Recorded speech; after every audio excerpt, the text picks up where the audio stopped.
Bismillahirrahmanirrahim.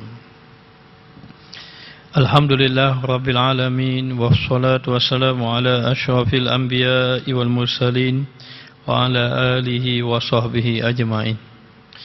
Allahumma salli ala Sayyidina Muhammadin al-Fatihi lima ughliqa wal khatimi lima sabaqa nasiril haq bil haq wal hadi ila siratikal mustaqim wa ala alihi haqqa qadrihi wa miqdarihil azim. Rabbi shrah li sadri wa yassir li amri wa hlul 'uqdatam min lisani yafqahu qawli. Berkata Al-Imam Al-Ghazali di dalam kitabnya Mukasyafatul Khuluq, wahai saudaraku, jika anda ingin selamat daripada godaan iblis, berpegang teguhlah kamu kepada Allah dan mohonlah perlindungan kepada Allah. Kata Imam Al-Ghazali, seandainya kamu ini ingin selamat daripada godaan iblis, hendaklah kamu berpegang teguh kepada Allah. Yakni hendaklah kamu mengabdikan diri kepada Allah dengan melakukan amal ibadah kepada Allah Subhanahu wa taala. Dalam waktu yang sama juga hendaklah kita cuba sedaya upaya agar dapat menjauhkan diri kita daripada maksiat. Dan apabila seseorang itu ataupun kita kalau terjatuh ke dalam maksiat, maka cepat-cepatlah bertaubat kepada Allah. Jangan biarkan diri kita berterusan di dalam dosa dan juga maksiat. Dan kita hendaklah sentiasa memperbanyakkan amal-amal soleh. Kerana memperbanyakkan amal-amal soleh itu menghapuskan akan dosa. Allah Ta'ala berfirman, Innal hasanati yuzhibunas sayyi'at. Sesungguhnya kebaikan-kebaikan yang kamu lakukan itu menghapuskan ia akan kejahatan kamu, yakni dosa-dosa kamu. Maka hendaklah kamu berpegang dengan Allah Ta'ala, berpegang teguh dengan Allah dengan melakukan ibadah dan mohonlah perlindungan kepada Allah. Maka minta berlindung kepada Allah, minta berlindung daripada tipu daya syaitan, kerana syaitan selalu mengheret kita kepada kebinasaan. Dan lebih bahaya daripada syaitan adalah nafsu yang ada pada diri kita. Nafsu yang ada pada diri kita itu 70 kali ganda lebih dahsyat ataupun lebih kuat daripada tipu daya syaitan. Maka minta berlindung kita daripada tipu daya syaitan, minta berlindung kita daripada tipu daya nafsu, dan minta berlindung kita juga daripada segala kejahatan. Dan kita tidak ada daya upaya kecuali dengan pertolongan Allah Subhanahu wa taala. Dan diceritakan apabila hari kiamat tiba, akan diletakkan sebuah kerusi di atas api neraka. Lalu kerusi itu didudukkan ke atasnya itu iblis. Sama ada nak tidak mahu, maka malaikat akan ambil iblis, dudukkan di atas kerusi tersebut, dan kerusi itu di atas api neraka. Dan apabila sahaja iblis duduk di situ, maka para syaitan, para orang kafir berkumpul di samping iblis tadi. Lalulah iblis tadi mengeluarkan suara seperti suara keldai, seraya berkata, wahai para penghuni neraka, pada hari ini bagaimana kamu dapati dengan janji Allah?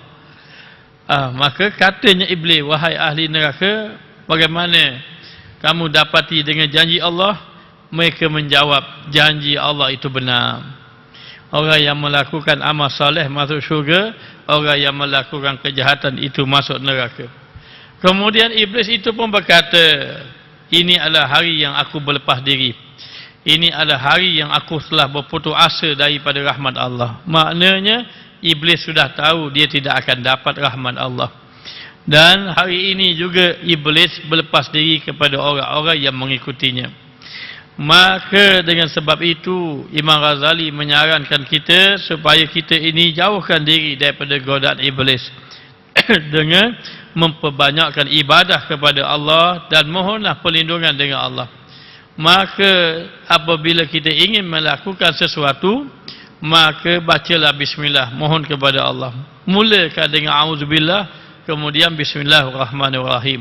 Supaya setiap pekerjaan kita dengan menyebut nama Allah, agar kita terselamat daripada tipu daya-tipu daya. Kemudian Allah Subhanahu wa taala memerintahkan para malaikat agar memukul iblis tadi.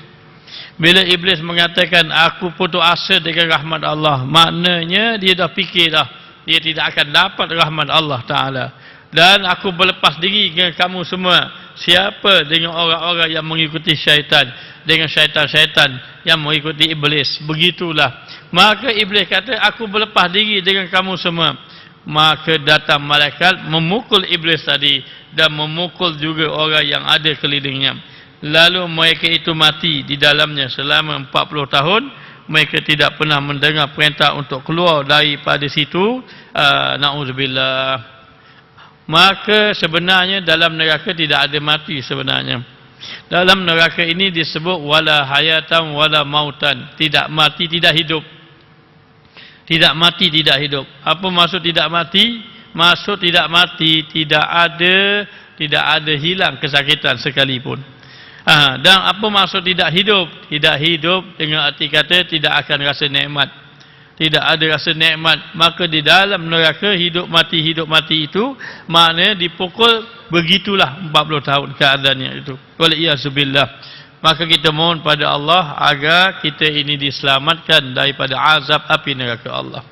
Ada satu orang Badui, dia berdoa. Doa ini sehingga Rasulullah kata amat menakjubkan dan Allah mengampunkan dosanya.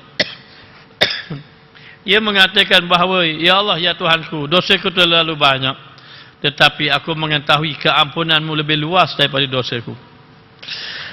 Dan kemurkaanmu itu, aku melakukan perkara yang memurka, yang menyebabkan engkau murka, tetapi aku mengetahui rahmatmu lebih luas daripada kemurkaan kamu. Maka ampunkanlah akan dosaku. Maka dengan doa ini menyebabkan orang itu diampunkan dosa oleh Allah Subhanahu wa taala. Maka ibadat-ibadat yang kita lakukan ini sebenarnya amat sedikit untuk mendapatkan rahmat Allah. Namun rahmat Allah itu rahmati wasi'at kullasyai. Rahmat aku ini luas meliputi sesuatu. Sehingga diceritakan bahawa ada satu orang sahabat itu menangis. Bila menangis Rasulullah tanya pada Sayyidina Umar, siapa menangis itu? Seorang pemuda. Panggil dia masuk. Sayyidina Umar panggil orang itu, tadi pun masuk. Akhir sekali Rasulullah bertanya, apa yang menyebabkan engkau menangis? Lalu dia mengatakan, aku telah melakukan dosa. Rasulullah tanya pada dia, dosa kamu besar mana? Lebih besar daripada segala bukit-bukit gunung ganam. Mana besar dengan langit dan bumi? Dosa aku lebih besar daripada langit dan bumi. Mana besar dosa kamu dengan arasy Allah Ta'ala? Maka dosaku aku rasa lebih besar daripada arasy Allah Ta'ala. Dan mana besar dengan Allah? Nah, saya besar Allah. Apa maksud mana besar dengan Allah? Mana besar dengan rahmat Allah? Nah, saya rahmat Allah lebih besar. Maka demikianlah. Bila begitu, Rasulullah kata, apa kesalahan kamu? Beritahu padaku, biar aku berdoa pada Allah. Lalu ketika mana diceritakan, Rasulullah jadi marah pada dia. Sebab apa? Sebab dia melakukan kesalahan yang besar. Apa dia? Dia menzinai si mati. Akhir sekali dalam keadaan macam itu, Rasulullah suruh dia keluar. Lalu dia berkata pada Allah Ta'ala, ya Allah, aku telah pergi kepada kekasihmu. Kekasihmu tidak menerima aku. Engkau terimalah aku atau engkau azabkan aku. Kalau engkau tidak mau terima, maka azabkan aku. Lalu Allah Ta'ala turunkan malaikat. Kemudian malaikat itu berjumpa dengan Rasulullah sallallahu alaihi wasallam. Rasulullah berkata, malaikat Jibril itu berkata pada baginda Rasulullah sallallahu alaihi wasallam, sungguh orang itu diampunkan dosa oleh Allah. Sehingga ulama menyatakan bahawa seandainya Allah ingin mengampunkan dosa seseorang itu, maka Allah sudah tidak melihat lagi betapa besar kesalahannya. Maka disuruh kita ini kembali kepada Allah Subhanahu wa taala. Kerana selagi mana kita hidup, rahmat Allah itu masih lagi ada. Maka apabila sudah wafat, kita akan membawa amalan kita. Kalau banyak-banyaklah amalan yang baik, kalau buruk-buruklah, wal-iyazubillah. Maka dalam satu riwayat disebut bahawa pada hari kiamat iblis dipanggil, lalu disuruh duduk di atas kursi. Didudukkan dia di atas kursi. Kursi itu daripada api. Dan lehernya melingkang kalung laknat Allah. Allah menyuruh para malaikat Zabaniyah agar menariknya daripada kursi dan melemparkannya ke dalam api neraka. Mereka pun menyeretnya, ya ini malaikat seret dia untuk melemparnya. Akan tetapi mereka tidak mampu. Kemudian Allah Subhanahu wa taala memerintahkan Jibril bersama 1000 malaikat untuk melakukan hal itu. Untuk melakukan hal itu, akan tetapi mereka pun tidak mampu melakukan itu. Lalu Allah Taala memerintahkan malaikat Israfil, lalu Israel, dan masing-masing dibantu oleh 80,000 malaikat yang lain. Namun mereka tidak mampu. Akhirnya Allah berfirman kepada mereka, walaupun beberapa kali ganda malaikat bersatu nascaya, mereka tidak akan mampu memindahkan selama kalung laknat itu melingkar di lehernya. Lalu diletakkan iblis tadi di atas kursi daripada api neraka. Kursi daripada api neraka itu diletakkan satu kalung. Dengan sebab kalung itu disuruh malaikat-malaikat eret dia, tulis nak eret, tapi lekat di atas kursi daripada api neraka itu. Maka sebenarnya ini melambangkan azab. Bukan kata apa, kerana nak bagi tahu azab yang begitu berat ditimpa kepada iblis, yang ketika itu di hari kiamat iblis akan berlepas diri belaka dengan orang-orang yang menjadi pengikut dia. Lalu dikatakan bahawa disuruh kepada kita agar menjauhkan diri daripada iblis, daripada syaitan dan seumpamanya, daripada maksiat, kerana ia membawa kepada kebinasaan, yakni neraka Allah Subhanahu wa taala. Maka di atas muka dunia ini jadilah kita pengikut malaikat ataupun pengikut Nabi Muhammad sallallahu alaihi wasallam yang melakukan amal ibadah kepada Allah. Maka diriwayatkan bahawa nama iblis di langit dunia, apa nama iblis? Ada riwayat mengatakan nama iblis asalnya Al-Abid. Apa makna Abid? Ahli ibadah. Maka di langit kedua, nama iblis di langit pertama namanya Abid. Di langit kedua namanya Zahid, orang yang zuhud pada Allah maknanya. Dan di langit ketiga namanya Arif, yang mengetahui. Langit yang keempat bernamanya Wali, maknanya. Langit yang kelima bernama At-Taqi, dan langit yang keenam bernama Khazin, langit yang ketujuh bernama Azazil. Maka setiap langit itu ada nama-nama, semua nama-nama yang baik. Dan di Lauh Mahfuz, tapi di Lauh Mahfuz namanya iblis. Di Lauh Mahfuz namanya iblis, menunjukkan bahawa dulu, ini riwayat tafsir ada menyatakan sebelum dilaknat itu ia ahli ibadah. Maka bila ahli ibadah akhir sekali Allah menyatakan bahawa akan ada di kalangan kamu para malaikat, termasuk dengan Azazil ini, akan dilaknat oleh Allah. Maka mereka minta doa pada Azazil ni. Azazil doa tapi terlupa, tak niat dah doa ke dirinya. Maka akhirnya ia dilaknat. Satu kali Allah perintahkan supaya sujud saja kepada Nabi Adam, maka dia tidak mau sujud. Dengan sebab apa? Dengan penyakit sombong, penyakit hasad, penyakit sombong. Itu punya penyakit daripada langit belaka itu. Akhirnya mendapat laknat daripada Allah, wal iyazubillah. Maka oleh kerana dia lalai dengan perbuatannya, lalu Allah Ta'ala memerintahkan kepadanya agar sujud kepada Nabi Adam. Akan tetapi ia mengatakan, apakah engkau melebihkannya daripada aku?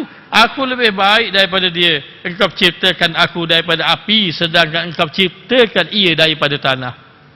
Ketika mana Allah Ta'ala perintah, wa isqulna lil malaikati isjudu, maka Allah berkata pada malaikat, hey malaikat sujud. Pasal jadu semua sujud, illa iblis, kecuali iblis. Kenapa iblis tidak mau sujud? Aba, dia ingat, wastakbara, dia rasa sombong diri. Kerana apa? Ibadat yang dia lakukan itu, lalu dia mengatakan, ana khairu minhu, aku kan lebih baik daripada dia. Khalaqtani min nar wa khalaqtahu min tin, engkau jadikan aku daripada api, engkau jadikan dia daripada tanah. Maka dalam keadaan macam itu dia enggan. Lalu Allah berfirman, aku mengerjakan apa sahaja yang aku mahu. Maknanya ikut aku saja. Apa saja yang aku mahu aku lakukan. Aku mahu engkau perintah pada engkau sujud, kena sujud. Kena sujud kepada Adam. maka iblis tidak mau sujud. Kerana apa? Iblis menganggap dirinya mempunyai kemuliaan sehingga ia berpaling, tidak mau sujud kepada Nabi Adam AS. Bermakna dia ada sifat keangkuhan, dia ada sifat kesombongan. Waliyazubillah, kita mohon kepada Allah agar kita dijauhkan daripada sifat sombong. Sifat sombong adalah sifat merasa dirinya lebih. Kalaulah kita ini diberi kelebihan oleh Allah, lalu kita merasa diri kita lebih baik daripada orang, sepatutnya kita kena bersyukur di atas nikmat Allah. Bila kita diberi harta, kita kena bersyukur, bukan kita menjadi sombong. Bila kita diberi ilmu, kita kena bersyukur, bukan jadi sombong. Bila kita diberi ibadah, kita boleh buat amal ibadah banyak, kita kena bersyukur, bukan kita menjadi sombong dengan memandang rendah pada orang, tidak. Maka dalam keadaan itu, bila mana saja ada kesombongan saja, ada keangkuhan kepada iblis, akhirnya Allah Ta'ala laknat kepadanya. Ia berdiri hingga para malaikat itu sujud. Para malaikat sujud, tapi dia berdiri, dia tidak mau sujud. Ketika para malaikat mengangkat kepala, maka para malaikat terkejut. Kenapa? Kerana kelihatan iblis tidak sujud. Mereka berdiri untuk bersujud kali kedua kalinya dengan rasa bersyukur. Maka akhirnya malaikat sujud kali kedua syukur. Kerana apa? Kerana mereka itu para malaikat terpilih di kalangan sajidin, di kalangan hamba Allah yang sujud. Masa dia sujud pertama, dia bangkit tengok, iblis berdiri lagi. Maka dia tu bersyukur. Kerana apa? Dia terpilih dalam golongan yang sujud sajidin. Maka dia sujud sekali lagi, dan menyangka takut sujud sekali lagi, iblis pun sujud.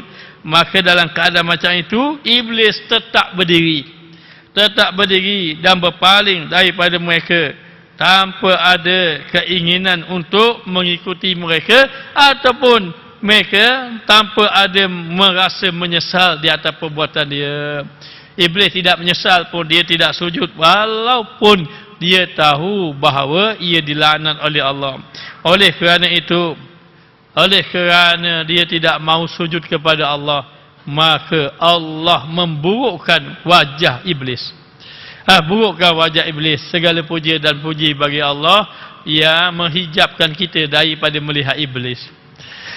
Maknanya maka memburukkan rupanya, ia berubah menjadi seperti khinzir, kepalanya seperti kepala kedai, dadanya seperti bonggol unta, wajahnya seperti wajah kera, matanya belah memanjang selebar wajahnya, mulutnya terbuka seperti cawan, bibirnya seperti bibir lembu, taringnya keluar seperti taring khinzir, dan pada janggutnya terdapat 7 macam janggut, dan dia diusir daripada syurga.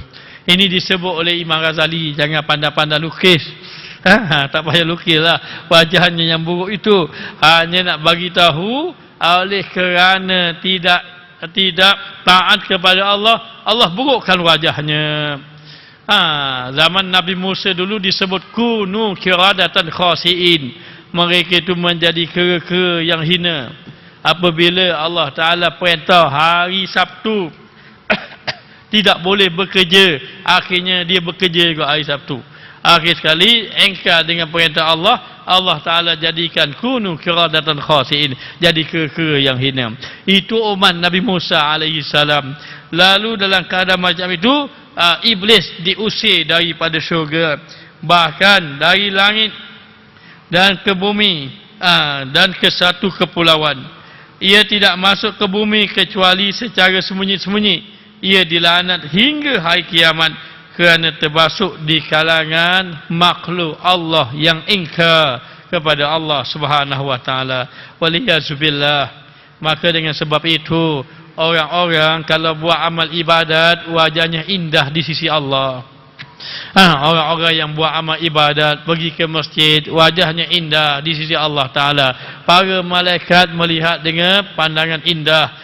maka bersama orang-orang yang soleh, ya, kalau orang-orang yang melakukan amal ibadat, dia bangkit nanti pun dalam keadaan wajah yang indah. Dia akan disambut oleh malaikat dengan wajah yang indah. Tetapi bagi orang yang melakukan maksiat, kita tengok tak ada apa-apa, tak ada perubahan pun. Tetapi di sisi Allah, para malaikat melihat mereka itu buruk wajahnya. Kenapa buruk wajahnya? Kerana tidak solat. Kenapa buruk wajahnya? Kerana menipu orang dan seumpamanya.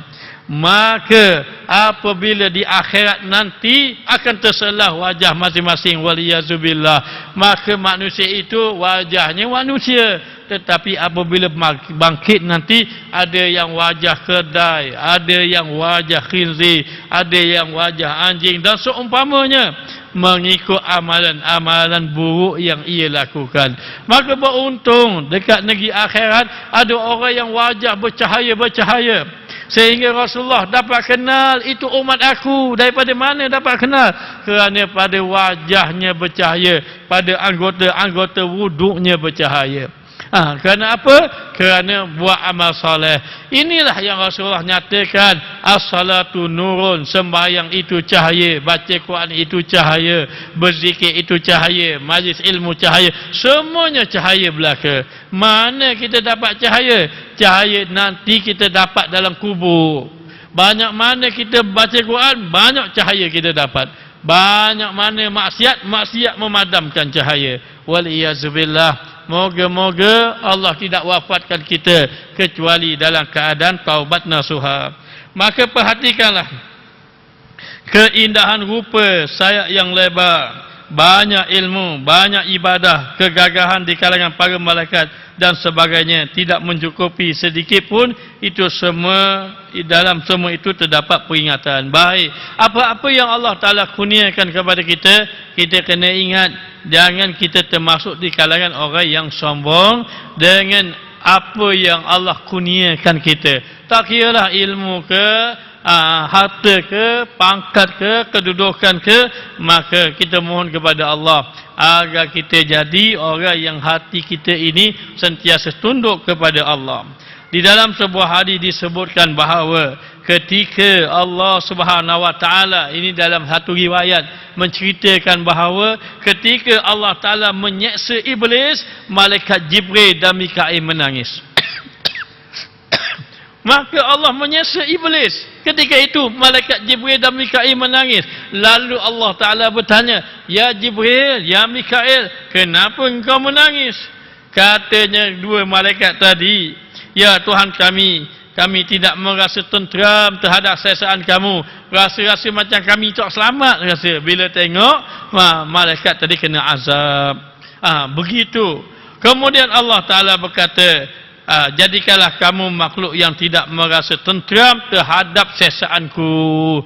Katanya Allah kepada malaikat tadi, kalau begitu hendaklah kamu sentiasa merasa seolah-olah kamu tidak aman dengan siksaan Allah. Ingat dalam satu hadis dulu kita dah bicara pada pengajian yang dahulu, tidak akan berkumpul dua ketakutan, tidak akan berkumpul dua keselamatan.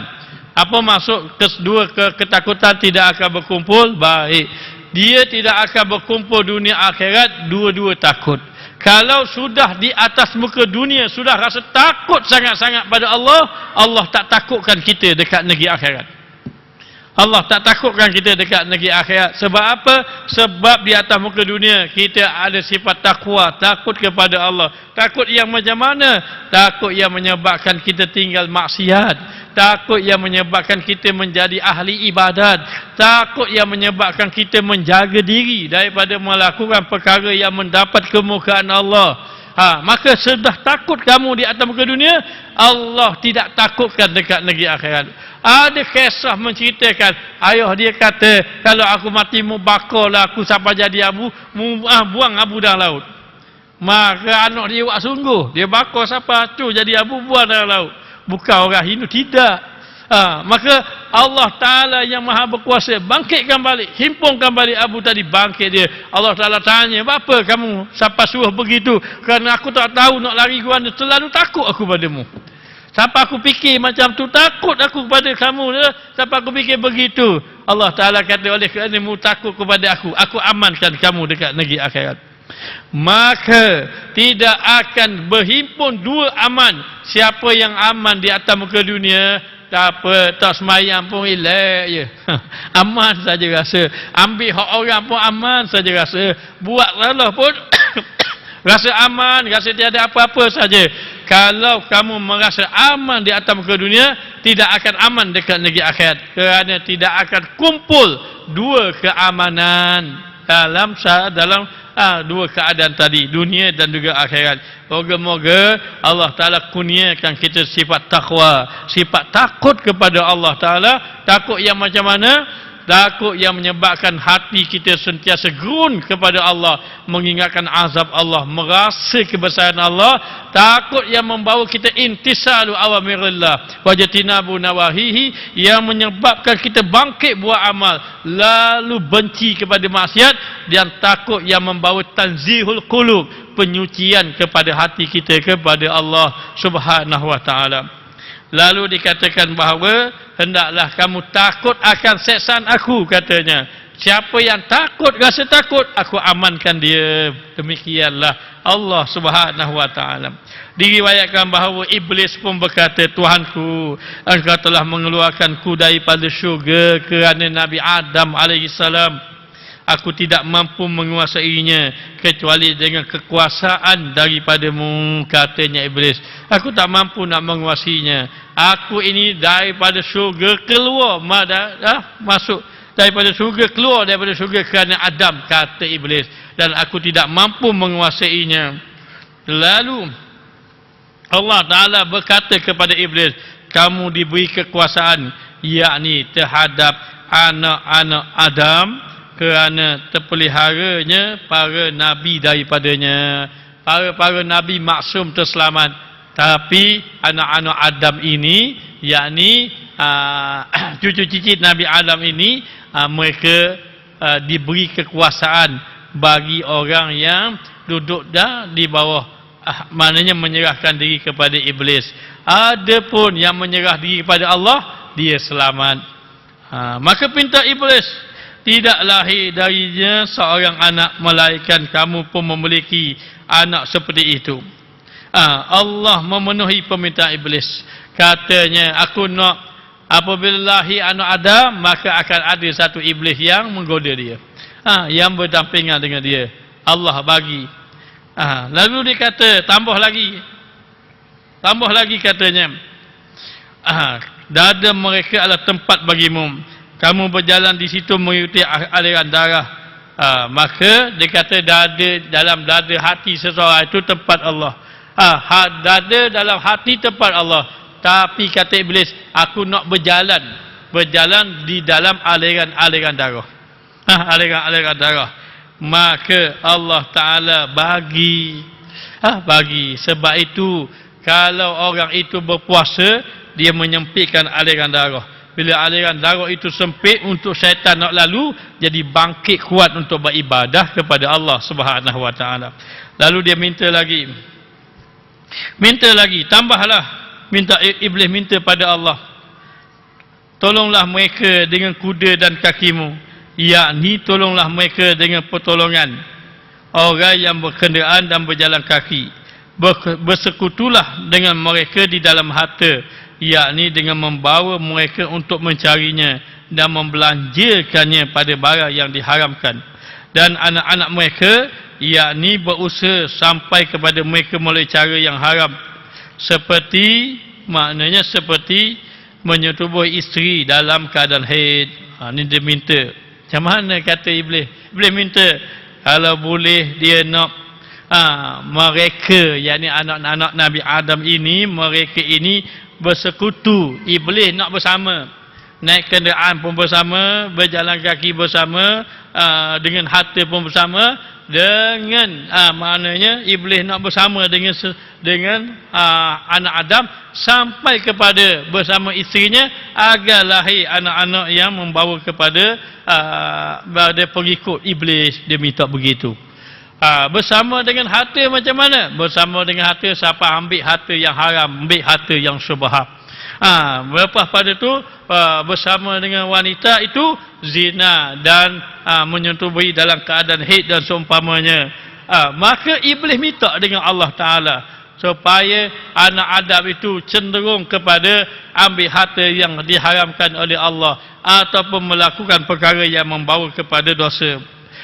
Bersekutulah mereka dalam penamaan mereka seperti Abu Uzza ataupun dengan sebab nama-nama. Iblis nak sekali dengan nama. Orang nama comel dah, dia pergi tukar nama lain pula. Maknanya jadi sudah molek-molek dah nama yang sudah ada, makna tambah panggil nama orang barat. Maka iblis dah minta dengan Allah supaya aku nak sekutu, nak bersama dengan anak Adam ini. Apa dia? Termasuk dengan nama-nama. Siapa dengan nama-nama yang buruk ataupun dengan panggilan-panggilan yang buruk. Dia minta. Maka dikatakan bahawa sesatkanlah mereka dengan membawa mereka kepada agama-agama yang batil. Maka dia minta supaya ia dapat sesatkan anak-anak Adam tadi perkara sehingga membawa kepada perkara-perkara yang membawa dosa, termasuk ucapan-ucapan yang tercela. Iblis minta, dalam berucap pun iblis nak bersama supaya anak Adam bila cakap mencela orang jadi suka cela orang, ataupun menyatakan buruk dan seumpamanya, ataupun dalam perbuatan-perbuatan keji iblis meminta kepada Allah. Maka janjikanlah kepada mereka dengan janji-janji palsu seperti akan mendapat syafaat para dewa, percaya kepada keramat nenek moyang, ataupun menunda-nundakan taubat, ataupun merasa mati itu terlalu lama lagi, yakni panjang angan-angan. Semua iblis minta dengan Allah Ta'ala supaya anak-anak Adam itu duduk dalam kelalaian kepada Allah. Lalulah katanya Allah Ta'ala, kerjalah kamu nak buat kerja macam tu. Itu maknanya Allah beri kepada dia. Boleh dia nak tu, tapi bukan semua boleh. Maka Nabi Adam berkata, Tuhanku, engkau telah memberikan kekuatan kepadanya atas diri aku. Aku tidak akan dapat mencegahnya kecuali dengan pertolonganmu. Iblis, Nabi Adam dapat tahu bahawa Allah memberi kepada iblis. Apa dia? Iblis kadang-kadang dia boleh menguasai manusia. Dan disebut di antara penolong-penolong iblis ini adalah syaitan. Syaitan pun pernah berjaya menyebabkan Nabi Adam yang duduk dalam syurga terkeluar daripada syurga. Sehingga orang-orang soleh dia menyatakan bahawa cuba kamu fikir, Nabi Adam yang sudah duduk dalam syurga pun fa'azallahumus syaitanu anha fa'akhrajahuma. Maka dengan tipu daya iblis menyebabkan Nabi Adam dikeluarkan. Bagaimana kita ni yang tidak Nabi? Bagaimana kita yang tidak soleh dan seumpamanya? Nabi Adam kata, dengan sebab aku ini, maka engkau jadikan malaikat iblis itu dilaknat, kemudian engkau beri kekuasaan kepadanya dalam perkara-perkara tertentu. Aku tidak akan dapat mengatasinya kecuali dengan pertolongan Allah. Sebenarnya ibadat kita banyak macam mana pun tak mampu kita nak menyelamatkan daripada tipu daya nafsu, tipu daya iblis, kecuali dengan pertolongan Allah Subhanahu wa taala. Maka Allah Ta'ala berfirman, tidak lahir seorang anak daripadamu. Katanya Allah kepada Nabi Adam, wahai Adam, ialah aku beri iblis akan bersama dengan anak Adam, dengan cucu-cucu Nabi Adam ini. Aku bagi dia boleh goda, dia boleh sesak dan tetapi Allah Ta'ala berkata, wahai Adam, setiap kali anak itu lahir akan bersamanya malaikat. Daripadanya kecuali aku menyerahnya kepada malaikat yang menjaganya. Apa bukti ada malaikat bersama kita? Sebab itu disebut dalam kitab Minhajul Abidin dalam bab mengenai lintasan. Dalam bab lintasan ini, dalam bab lintasan kita ada 3 lintasan. 1 lintasan syaitan, 2 lintasan nafsu, 3 lintasan malaikat. Jadi malaikat itu bersama kita. Kadang-kadang kita duduk dalam kuliah, lepas duduk dalam kuliah mari mikir balik lagi nak buka Quran lah. Boleh buka Quran. Itu datang daripada mana niat-niat yang baik itu? Datang daripada malaikat. Hanya balik rumah je buka TV. Maknanya itu datang daripada iblis pula mengganggu kita. Sebab itu bila kuatnya iman kita, malaikat akan bersama dengan kita. Bila lemah iman kita, ikutan kita kepada syaitan lebih daripada ikutan daripada malaikat. Maka Nabi Adam minta, dah lain pada itu apa lagi ya Allah? Aku memberi kepada anak cicit kamu wahai Adam, dia buat satu kebaikan diberi 10 kali ganda. Biarlah iblis dia boleh goda-goda, tapi kalau dia buat kebaikan 10 kali ganda. Kata Nabi Adam, lagi ya Allah, tambah lagi. Aku tidak akan mencabut taubat daripada mereka, kata Allah. Dia buat, kalau syaitan iblis goda dia, aku tak akan cabut. Aku tidak akan cabut taubat daripada mereka selagi mana roh ada pada badan mereka. Selagi mana roh ada pada badan mereka, dia boleh bertaubat walau dia banyak dosa macam mana, walau dia buat dosa macam mana. Lagi kata Nabi Adam, ya Allah, tambah lagi. Aku mengampuni mereka tanpa jemu. Katanya Allah, dia buat macam mana, dia buat dosa, kalau dia taubat aku ampun, dia buat dosa, dia istighfar aku ampun, aku tak jemu, aku tak rasa puas pun. Kalau dia nak ampun dosa pada aku. Kata Nabi Adam, barulah lega. Sebab Allah beri iblis boleh goda makhluk anak Adam. Nabi Adam kata, engkau beri kuasa pada iblis boleh goda anak cicit aku, dah apa dia anak cicit aku pula? Allah Ta'ala beri, tak apa wahai Adam, setiap lahir ada malaikat. Kemudian kalaulah dia buat baik, aku beri 10 kali ganda. Kalau dia buat jahat, iblis goda dia jadi jahat, tiba-tiba dia bertaubat, aku terima taubat dia. Selagi mana roh ada pada tubuhnya, maka selagi itu taubat ada, aku beri pada dia. Katanya sudah cukup, sudah cukup. Lega dah Nabi Adam AS. Iblis berkata lagi, iblis tengok Nabi Adam kata gitu, iblis pun kata lagi, wahai Tuhanku, engkau mengurniakan para rasul dan anak-anak Adam dan engkau menurunkan kitab-kitab kepada mereka, lalu apa pada rasul untukku? Baik, katanya, ya Allah, engkau beri kepada rasul-rasul dan juga anak-anak Adam ada kitab-kitab mereka. Dah, lalu apa para rasul untuk aku pula, tanya iblis. Utusan Allah Ta'ala beri utusan kepada Adam, kepada Nabi, adanya kitab-kitab. Apa? Dah, engkau beri apa pada aku? Katanya Allah Ta'ala, aku beri dukun. Aku beri dukun yang menjadi pembantu-pembantu kamu. Dukun-dukun yang menjadi pembantu kamu.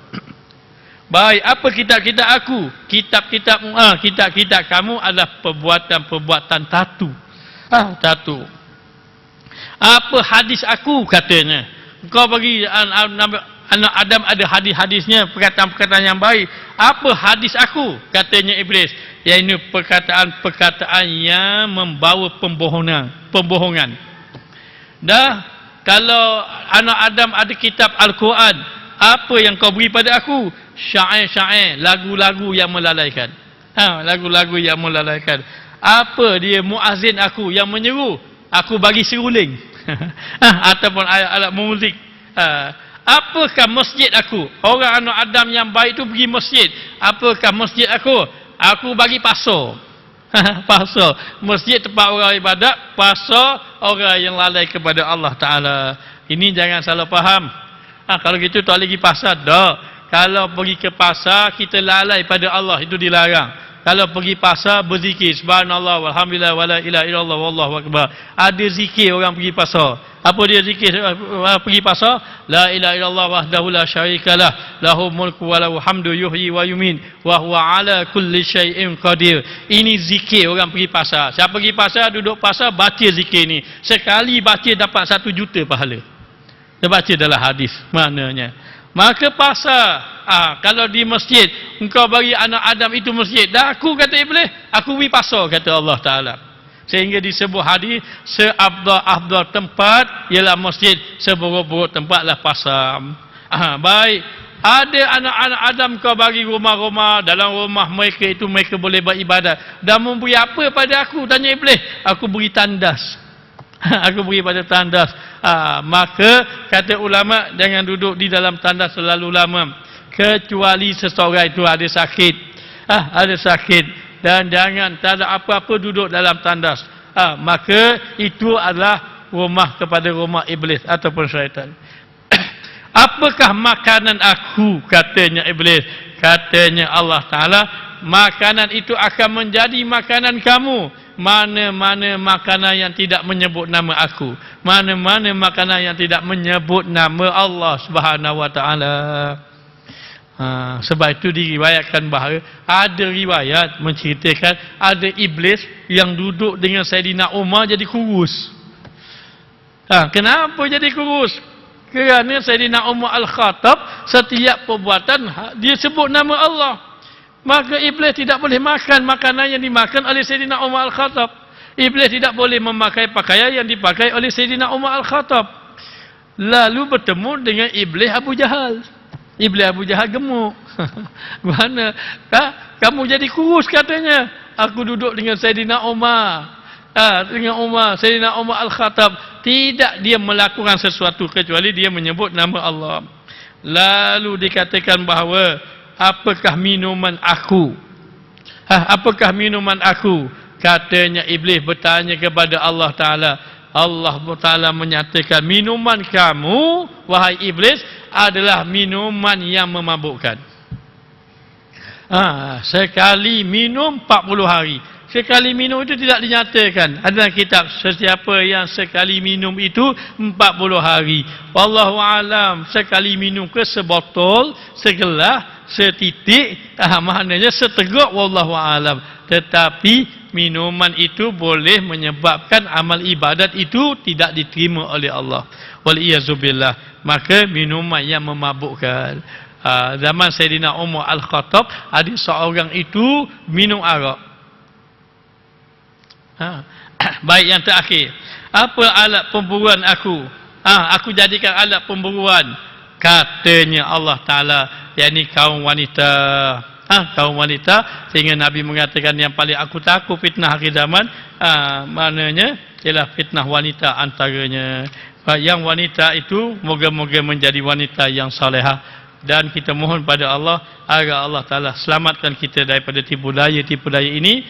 Moga-moga Allah Ta'ala jadikan kita hamba Allah yang saleh. Rabbana atina fid dunya hasanah wa fil akhirati hasanah wa qina azabannar. Wa sallallahu ala sayyidina Muhammad.